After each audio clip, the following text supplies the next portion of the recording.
السلام علیکم، کیسے ہیں آپ سب؟ امید کرتی ہوں خیر و عافیت سے ہوں گے۔ ہمارے چینل علمی اسپاٹ میں آپ سب کا خوش آمدید کہتی ہوں۔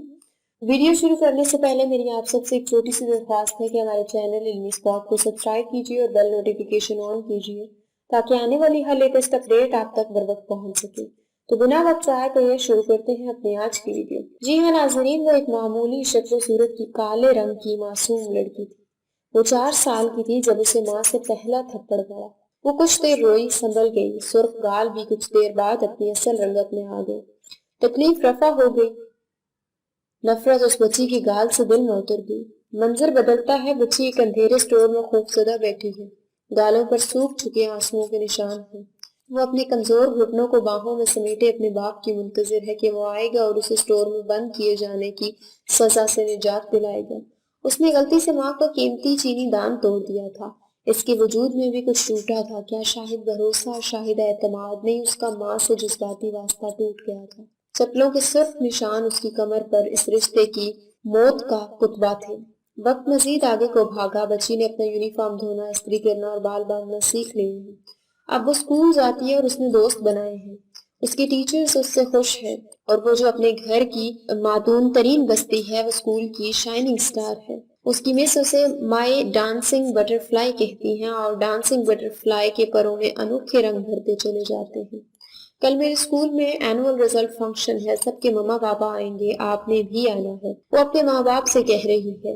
میرے پاس اتنا فالتو وقت نہیں ان چونچلوں کے لیے، ماں جواب دیتی ہے۔ وہ آس بھری نظروں سے باپ کو دیکھتی ہے۔ ابو بیٹا میری تو کل ضروری میٹنگ ہے۔ بچی اپنی امید اور جوش اس کمرے کے دروازے میں رکھ کر پلٹ آتی ہے۔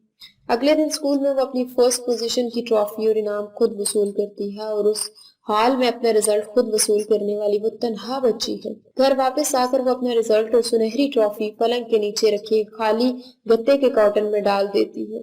اس کاٹن میں اس کی زندگی کے ادوار، اس کی امیدیں اور جذباتی وابستگیاں پڑی ہیں۔ وقت کا پہیہ گھومتا رہا اور اس نے توقعات چھوڑ دی تھی۔ وہ جذبات چھپانے میں ماہر ہو چکی ہے اور اس کے ساتھ ساتھ اس نے اپنے باطن میں ایک جنم بھڑکا لیا ہے جہاں ہر خوشگمانی رشتوں کی لطافت اور توقعات جلتی ہیں۔ وہ بچی نوجوان لڑکی بن چکی ہے، خوبصورت، دلکش مگر زہریلی۔ اسکول جانے والے قدم اب کالج کی راہ پر چل پڑے ہیں اور بغاوت اور لاتعلقی اس کے چہرے پر نارنجی بن کر بھڑکتی ہے۔ چھوٹی چھوٹی باتوں پر دھنک کر رکھ دینے والی لاپرواہ ماں اس کی اٹھان اور تیور دیکھ کر ہڑبڑا جاتی ہے۔ ظلم نے اب دوسرا روپ اختیار کر لیا ہے اور اب اس کی چال ڈھال اور رویے کو جوانی کے تانوں اور حسن پر ناز کے ترازو میں تولنے کا آغاز ہوتا ہے۔ ماں کو بچپن سے روا رکھا جانے والا بے رحمی کی حد تک لاتعلق سلوک جانے کیسے بھول گیا، مگر اسے نہیں بھولا۔ وہ ڈانسنگ بٹر فلائی اب کالج کی ڈرامہ سوسائٹی اور میگزین کی صدر ہے۔ وہ تقریریں کرتی ہے، ڈرامے لکھتی ہے، آرٹ اور ڈرائنگ کے مقابلوں میں کالج کا نام روشن کرتی ہے۔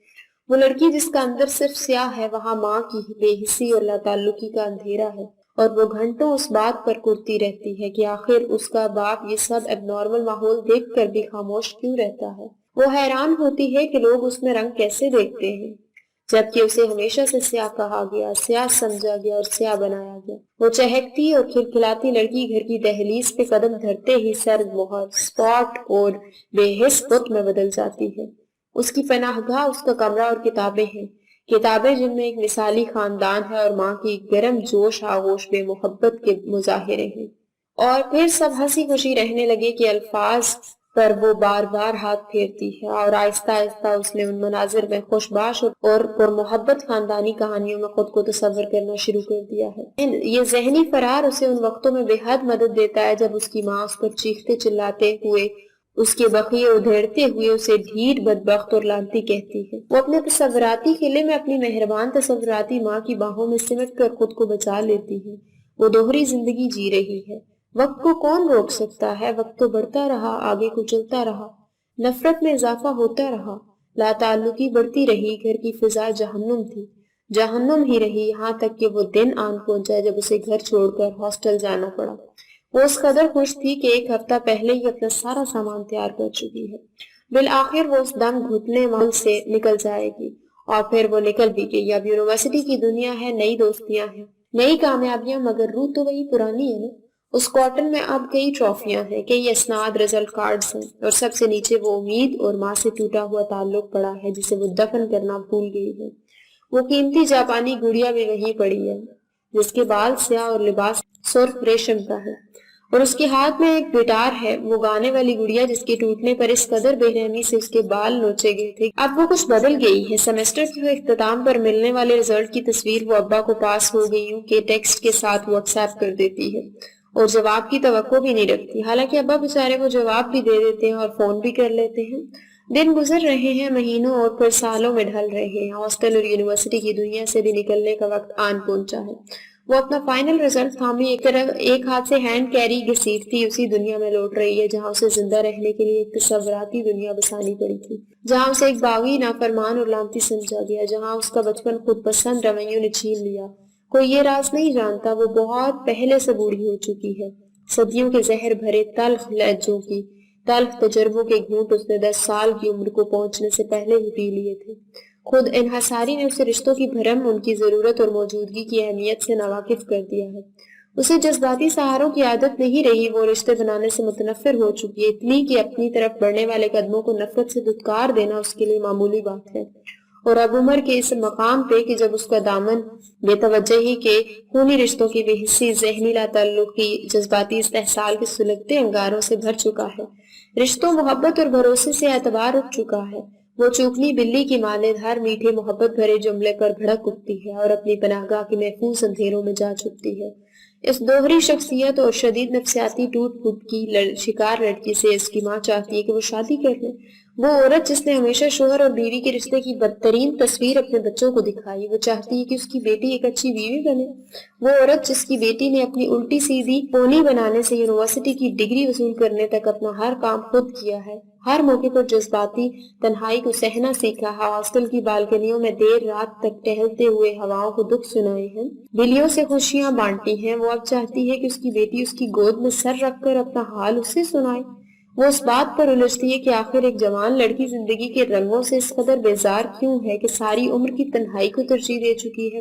وہ ماں نہیں جانتی اس کی بیٹی نے ایک اور نفسیاتی نسل پیدا کرنے سے بہتر جانا کہ وہ ساری عمر تنہا رہے۔ وہ لڑکی، وہ سیاہ تتلی، اپنا تنہا وجود سیاہ لفظوں کے فن میں لپیٹے اور اپنا نوحہ آپ پڑتی بدروح بس ایک پیغام دینا چاہتی ہے۔ وہ بس یہ کہنا چاہتی ہے کہ بے حسی قتل سے بھی بڑا جرم ہے۔ اس کا کہنا ہے کہ اولاد وہ بیج ہے جس سے زہریلے کانٹوں والی جھاڑیاں بھی اگائی جا سکتی ہیں، اور لہلہاتے خوشبودار اور دلکش پھول بھی۔ وہ آپ سب سے ہاتھ جوڑ کے کہتی ہے، خدارا اولاد کا جذباتی استحصال نہ کیجیے، اسے اپنی ذات کے قیدی نہ بنائیں، اسے اس حد تک تنہا نہ کریں کہ وہ آپ کے بغیر جینے کا ہنر سیکھ لے۔ پرندوں کو اڑ ہی جانا ہوتا ہے مگر انہیں اڑان بھرنے سے پہلے ہی گھونسلے سے مت دھکیلو۔ برائے خدا نفسیاتی پر مریض پروان نہ چڑھاؤ، تتلیوں کی گلابی نیلے اور سنہری پروں کو بے رحمانہ غفلت سے سیاہ مت بناؤ۔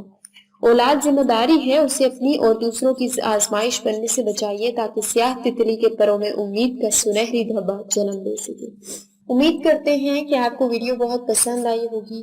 انشاءاللہ ملیں گے کسی اور ویڈیو میں، تب تک کے لیے رکھیے اپنا بہت سارا خیال، اور اگر ویڈیو اچھی لگے تو اس کو دوستوں اور احباب کے ساتھ ضرور شیئر کیجیے گا۔